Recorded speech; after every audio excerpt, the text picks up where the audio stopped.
오늘 여러분과 함께 깊이 파고들 자료는요, 치우천왕과 황제의 역사전쟁에 관한 아주 흥미로운 내용들입니다. 네, 고대 동아시아 역사의 정말 큰 두 인물이죠. 치우와 황제, 헌원.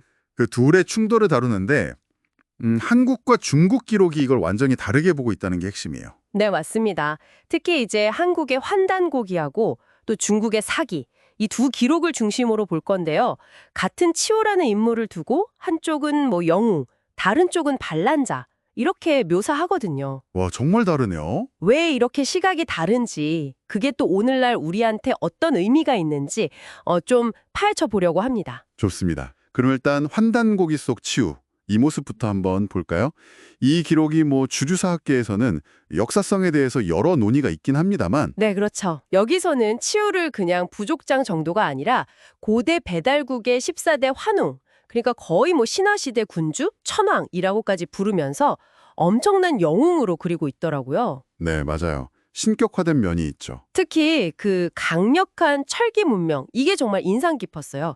철제 무기를 썼고 심지어 치우라는 이름 자체가 쇠를 다루는 우두머리, 이런 뜻이라는 해석도 있다면서요? 네, 그런 해석이 있습니다. 뭔가 굉장히 강한 이미지가 떠오르죠. 산둥반도부터 시작해서 회수, 태산 지역까지 영토도 아주 넓었다고 하고요. 그렇죠. 군사적으로는 전쟁의 신, 군신이라고 불릴 만큼 강했을 뿐 아니라 도량형 통일이라든지 법률 제정 같은 그런 문물 제도 정비에도 힘쓴 군주로 묘사가 돼요. 아, 단순한 무장이 아니었군요. 네. 그러니까 환단고기 관점에서 보면 우리 한민족의 아주 위대한 고대 영웅, 정복군주의 전형으로 제시되는 거죠. 이런 서술에는 아무래도 민족의 자긍심, 또 고대사의 영광을 강조하려는 그런 의도가 반영됐다고 볼 수 있습니다. 그렇군요. 그런데 이제 중국 쪽 기록, 특히 사마천의 사기 오제봉기를 딱 보면 이야기가 완전히 달라지잖아요. 네, 완전히 180도 다르죠. 여기서는 중국 문명의 시조로 여기는 황제 헌원이 치유를 물리친 탕록계전, 이 전투가 아주 중요하게 다루어지죠. 맞습니다. 중국 기록에서 치우는 염제의 신하였는데 좀 포악해서 황제에게 반기를 든 인물, 이렇게 등장을 해요. 아, 신하가 반란을? 네. 그래서 이제 탕록 벌판에서 큰 전투가 벌어지는데 치유가 막 짙은 안개를 일으키고 그런 신통력을 부렸다고 묘사가 되거든요. 도술 같은 걸 썼군요. 그렇죠. 근데 이때 황제가 진암거라는 걸 발명했다고 나와요. 이게 일종의 방향 알려주는 수레 같은 건데 이걸로 안개 속에서도 길을 잃지 않고 결국 치유를 사로잡아서 처형했다. 이렇게 전해집니다. 와, 진짜 같은 사건, 같은 인물인데 이렇게까지 다를 수가 있나요? 한쪽은 배달국 천왕이고 황제를 이긴 승리자, 다른 쪽은 반란 일으켰다가 진압당한 패배자. 네. 신본부터 전쟁 성격, 결과, 역사적 의미까지 모든 게 다 다르네요. 네, 그렇죠. 그러니까 이게 각자의 필요에 따라서 역사가 쓰였다. 이렇게 볼 수도 있는 거죠. 네.